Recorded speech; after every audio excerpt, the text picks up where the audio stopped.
الحمد لله رب العالمين والصلاة والسلام على سيد الأنبياء والمرسلين وعلى آله وصحبه أجمعين. قال الله تبارك وتعالى في القرآن المجيد والفرقان الحميد: فأعوذ بالله من الشيطان الرجيم، بسم الله الرحمن الرحيم. ولا تقولوا لمن يقتل في سبيل الله أموات بل أحياء ولكن لا تشعرون.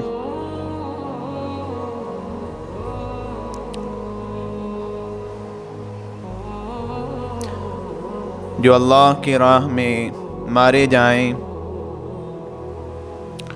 تو انہیں تم مردہ نہ کہو، بلکہ وہ زندہ ہیں مگر تمہیں خبر نہیں ہے۔ عزیزان گرامی، محرم الحرام کے مہینے میں جب حضرت حسین رضی اللہ عنہ کا ذکر آتا ہے یا ہوتا ہے تو پھر کربلا کا وہ منظر بھی یاد آتا ہے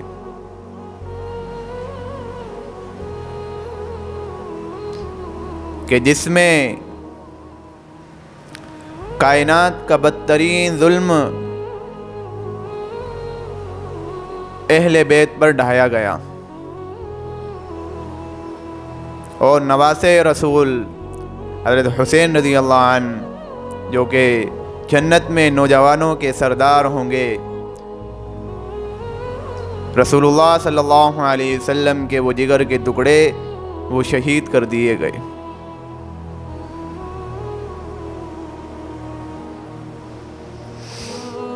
کیونکہ وہ نانا جان کے دین کو اس طرح سے مٹتے ہوئے نہیں دیکھ سکتے تھے کہ جو خرافاتیں پھیلائی جا رہی تھیں، جو بدعتیں شروع کی جا رہی تھیں،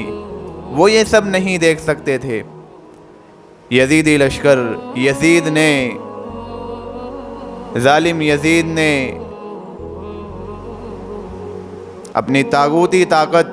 کے بلبوتے پر حضرت حسین رضی اللہ عنہ کو اپنی بیعت کے لیے مجبور کرنا چاہا، لیکن حضرت حسین رضی اللہ عنہ نے بھی آخری دم تک مخالفت کی۔ وہ اسی لیے کہ نانا جان کے لائے ہوئے دین کو اس طرح سے مٹتے ہوئے نہیں دیکھ سکتے تھے، اس لیے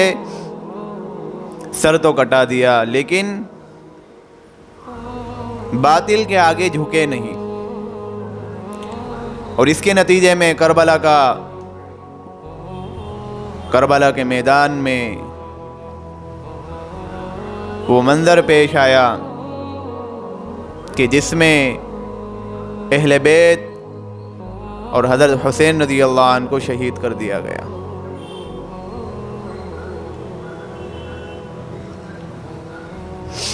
کیا یزیدی لشکر کو یہ معلوم نہیں تھا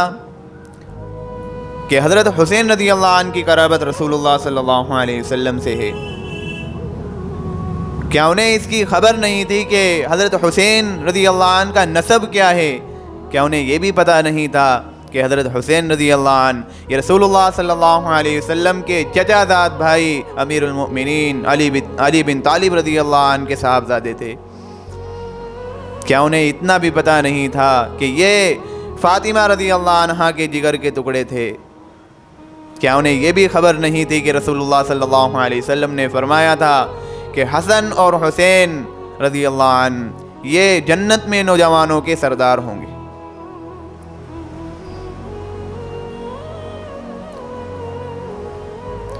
رسول اللہ صلی اللہ علیہ وسلم نے فرمایا کہ حسین مجھ سے ہے اور میں حسین سے ہوں۔ کیا انہیں یہ پتہ نہیں تھا کہ حضرت حسین رضی اللہ عنہ سے رسول اللہ صلی اللہ علیہ وسلم کتنی محبت فرمایا کرتے تھے، اور آپ یہ بھی فرماتے تھے کہ جو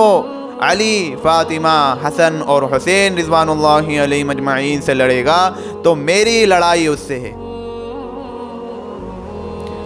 پھر بھی ان بدبختوں نے، ان کمبختوں نے کربلا کو اہل بیت اور حضرت حسین رضی اللہ عنہ کے خون سے رنگین کر دیا۔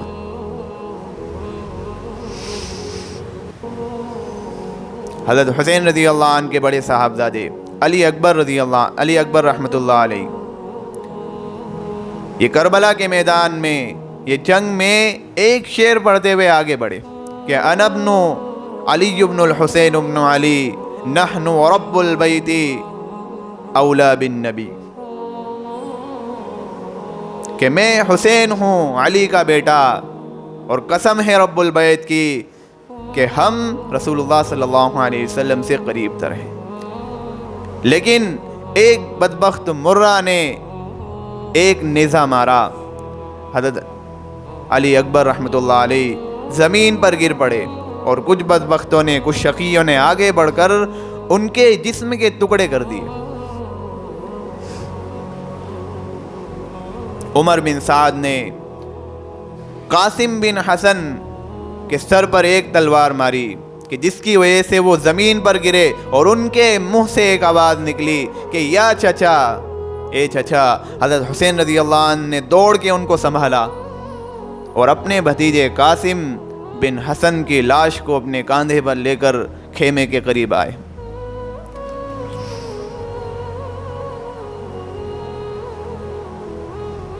پیاس سے تڑپتا ہوا بچہ علی اصغر جب اپنے معصوم چھوٹے بچے کو پیاس سے تڑپتا ہوا دیکھا تو حضرت حسین رضی اللہ عنہ نے اس کو اپنے گود میں بٹھا لیا، لیکن بنی اسد کے بد نصیب نے ایک تیر مار کے اس کو ہلاک کر دیا۔ حضرت حسین رضی اللہ عنہ یہ تمام منظر اپنی آنکھوں سے دیکھ رہے تھے۔ حضرت حسین رضی اللہ عنہ نے علی اصغر کے خون کو لیا، اس زمین پر بکھیر دیا، اور یہ دعا کی کہ اللہ تو ہی ان ظالموں سے ہمارا انتقام لینے والا ہے۔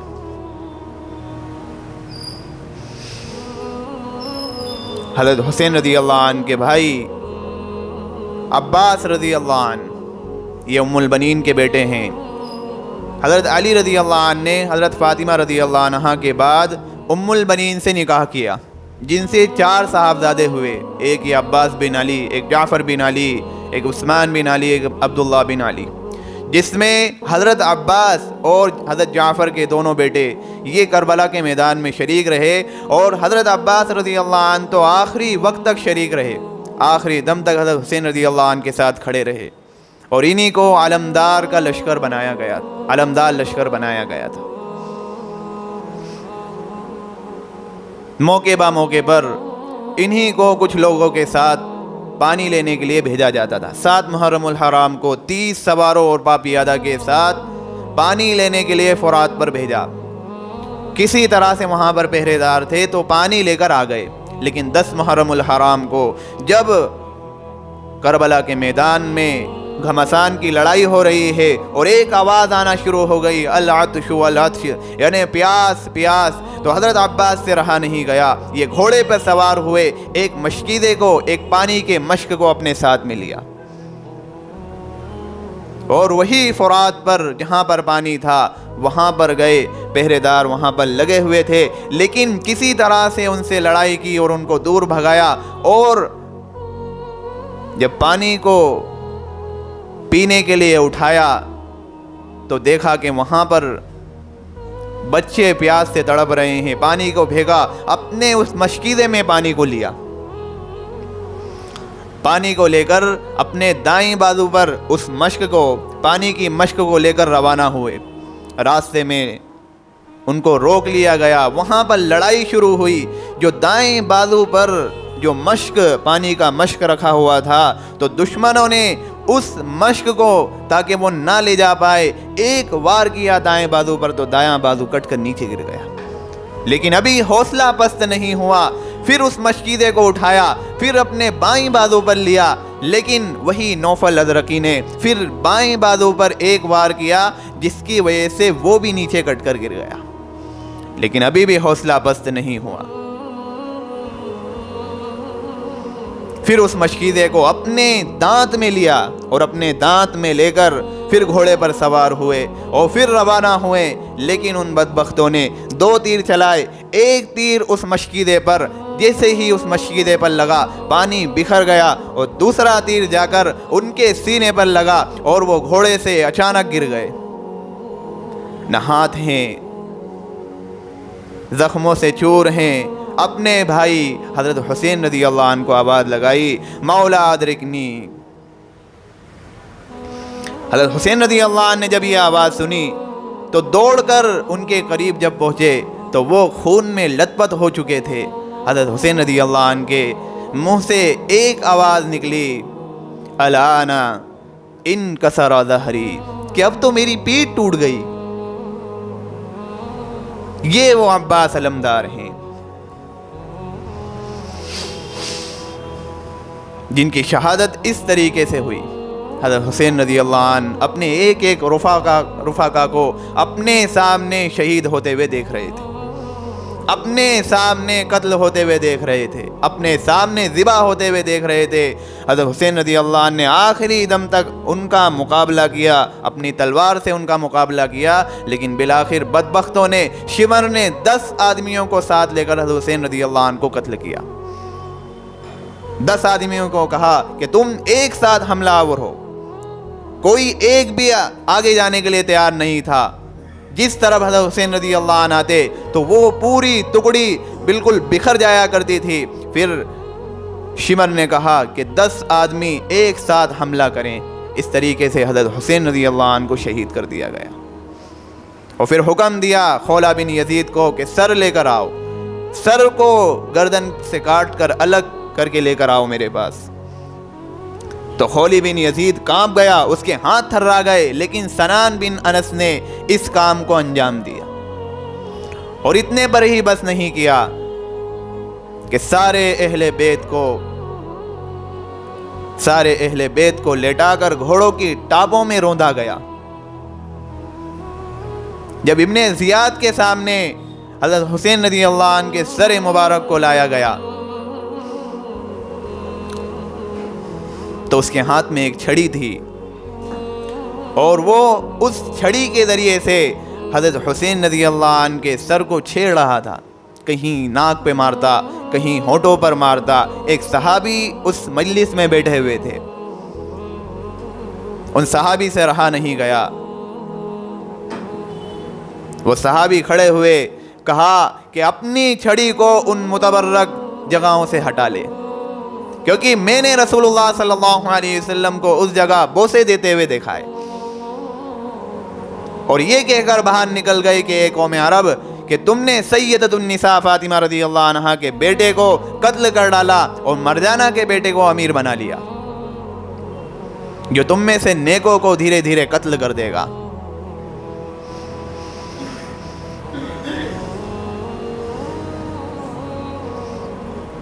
اور پھر جب حضرت حسین رضی اللہ عنہ کے سر مبارک کو اتنا ہی نہیں بلکہ ایک بدبخت نے اپنے گھوڑے کی گردن پر لگا کر حضرت حسین رضی اللہ عنہ کے سر مبارک کو کوفہ کی گلیوں میں پھرایا گیا۔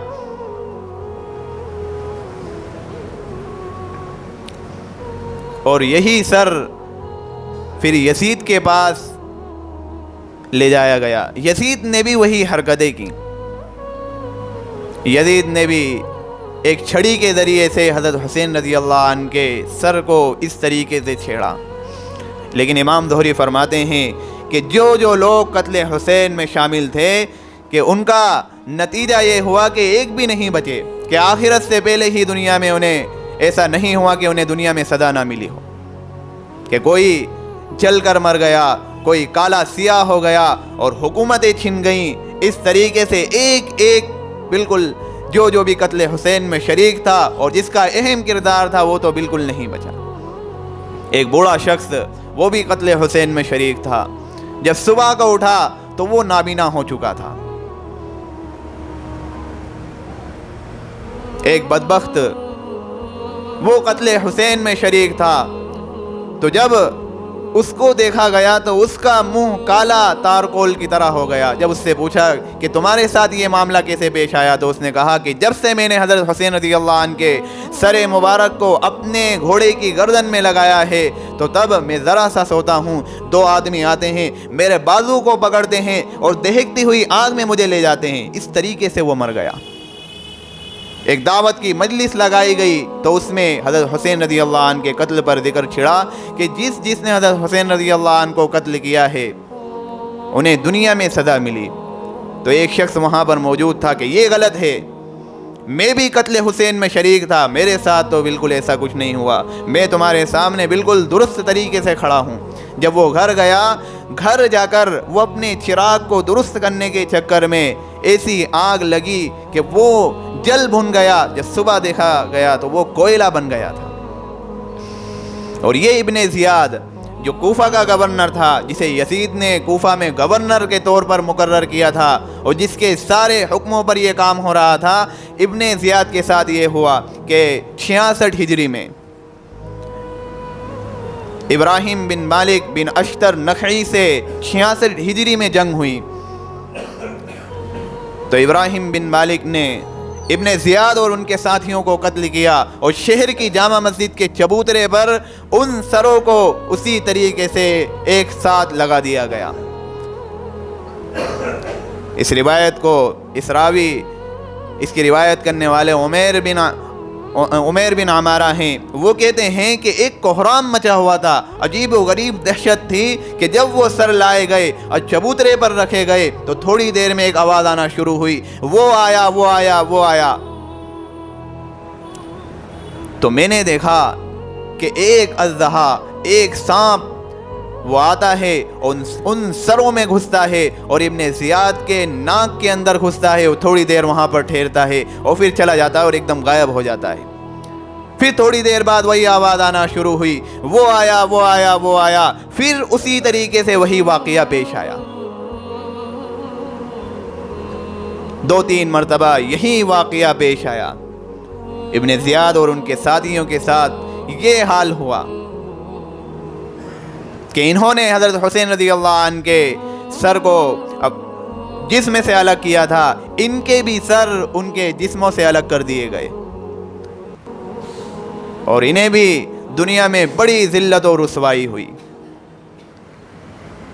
اور حضرت حسین رضی اللہ عنہ کی شہادت کے بعد یزید کو بھی ذرا سا چین نہیں ملا کہ حضرت حسین رضی اللہ عنہ کی شہادت کے بعد 2 سال 8 ماہ یا 3 سال 8 ماہ اس کی زندگی رہی. اللہ تبارک و تعالیٰ نے اتنا اس کی زندگی میں ذلیل کیا، رسوا کیا کہ اسی رسوائی میں یہ مر گیا.